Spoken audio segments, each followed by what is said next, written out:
Dios os bendiga de nuevo en este ya viernes, que para algunos es la puerta al fin de semana de descanso, otros tienen que trabajar, pero para ambos os deseo que la bendición de Dios os respalde desde vuestro levantar a vuestro acostar y en todo momento, y en estos días.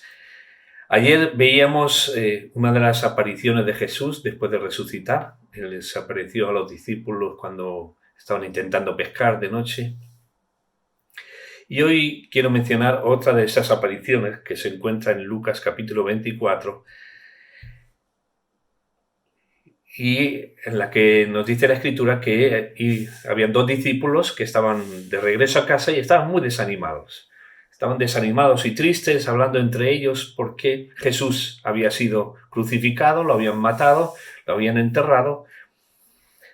Y eso pues les había roto con todas sus expectativas, con todos los planes que ellos imaginaban ya para el futuro. Y mientras ellos están ahí tristes hablando de todo esto, se les acerca Jesús y se pone a caminar a su lado. Su apariencia en ese momento es de tal forma que ellos no lo pueden reconocer. Dice que los ojos de ellos están vendados para no reconocerle. Y él empieza a caminar con ellos y les pregunta qué es lo que están discutiendo entre ellos y qué es lo que pasa. Y ellos sorprendidos le dicen, ¿pero vas a ser tú el único forastero que no sabe de las cosas que han pasado? Imaginaos Jesús, si no sabía, ¿no? Evidentemente que sí, pero él sigue disimulando y dice, ¿qué cosas? A ver, explícame. Y ellos le dijeron, tal como dice el texto, de Jesús Nazareno, que fue varón profeta, poderoso en obra y en palabra delante de Dios y de todo el pueblo. Y cómo le entregaron los principales sacerdotes y nuestros gobernantes a sentencia de muerte y le crucificaron. Pero nosotros esperábamos que él era el que había de redimir a Israel. Nosotros esperábamos que él era el que había de redimir a Israel. Ellos habían hecho unas expectativas equivocadas. Ellos esperaban que Jesús les iba a librar de la opresión de los romanos, que Jesús se iba a plantar como un rey aquí en la tierra e iba a establecer un reino del pueblo judío aquí en la tierra. Y claro, en base a esas expectativas que ellos tenían, pues el que mataran a Jesús, lo crucificaran y lo enterraran, eso rompía ya, terminaba con todo. Ahí ya no hay expectativa ninguna que se vaya a cumplir. Y es que ellos estaban equivocados en sus expectativas. Y aquí viene la pregunta ahora, ¿qué expectativas tienes tú en la vida? Porque evidentemente tenemos que caminar con expectativas. No podemos ir pasando los días simplemente por vivir y pasar el rato. No, tenemos que tener unas expectativas, unas metas, algo a donde llegar. Pero ¿cuáles son tus expectativas? ¿Se ajustan realmente a las expectativas de Dios para tu vida? Porque a veces nos desanimamos y nos entristecemos porque no se cumplen nuestras expectativas y no se cumplen porque no se ajustan a los planes de Dios. Y en lugar de decir, bueno, ¿será que tus expectativas, Señor, serán otras? No, en lugar de eso, ay, yo esperaba que Dios me iba a ayudar en esto, pero no lo ha hecho. Yo pensaba que Dios me respaldaría en aquello, pero no ha sido así. Yo creía que me iba a ir bien en esto y resulta que no. Y nos desanimamos en lugar de pensar, bueno, Señor, ¿cuáles serán tus expectativas? ¿Qué es lo que tú tienes para mi vida en el futuro?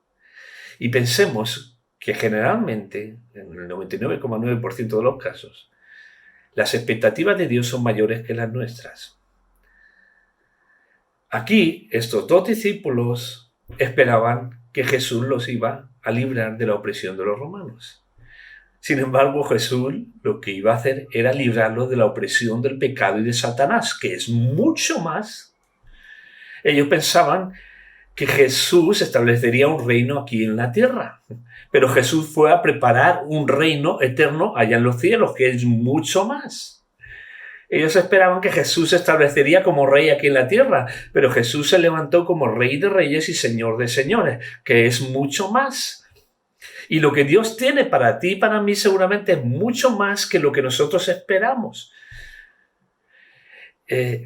Marta y María, su hermano se pone muy enfermo y ellas mandan a avisar a Jesús. Y sus expectativas son que Jesús se va a presentar en el momento y va a sanar a su hermano. Resulta que Jesús no se presenta, pasan los días, el hermano se muere, lo tienen que enterrar. Las expectativas se van al suelo, ellas se quedan desanimadas, hablando entre ellas cosas, cuando no imaginaban que lo que Jesús tenía para ellas era mucho más que sanarlo. Lo iba a resucitar, era mucho más. ¿Y cuáles son las expectativas para nosotros? Porque Dios tiene mucho más. Cuando Pedro y Juan iban al templo, dice que se pararon viendo a ese cojo que estaba a la puerta del templo pidiendo, y el cojo les miró y su expectativa era recibir de ellos una moneda para comer ese día. Pero ellos tenían para él mucho más de parte de Dios. No tengo plata ni oro, pero lo que tengo te doy en el nombre de Jesucristo, levántate y anda. A lo mejor tu expectativa es que Dios te provea comida, trabajo. Dios tiene mucho más. Dice la palabra que cosas que ojo no vio, ni oído oyó, ni han llegado al corazón de hombre, son las que Dios ha preparado para los que le aman.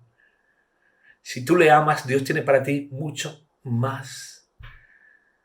No te quedes en tu conformismo y en tus expectativas. Busca las expectativas de Dios. Piensa qué es lo que Dios tiene para ti, porque seguro que es mucho más. Así que, hermano, dile, Señor, ¿cuáles son tus planes para mi vida? ¿Cuáles son tus metas para mí? ¿Qué es lo que me tienes preparado? El Señor te mostrará lo que puedas asumir, asimilar. Y lo que no, ahí queda. Para que camines por fe, pero ten por seguro que lo que vendrá por delante te sorprenderá. Que tu expectativa sea en todo momento que Dios te sorprenda. Dios te bendiga muchísimo.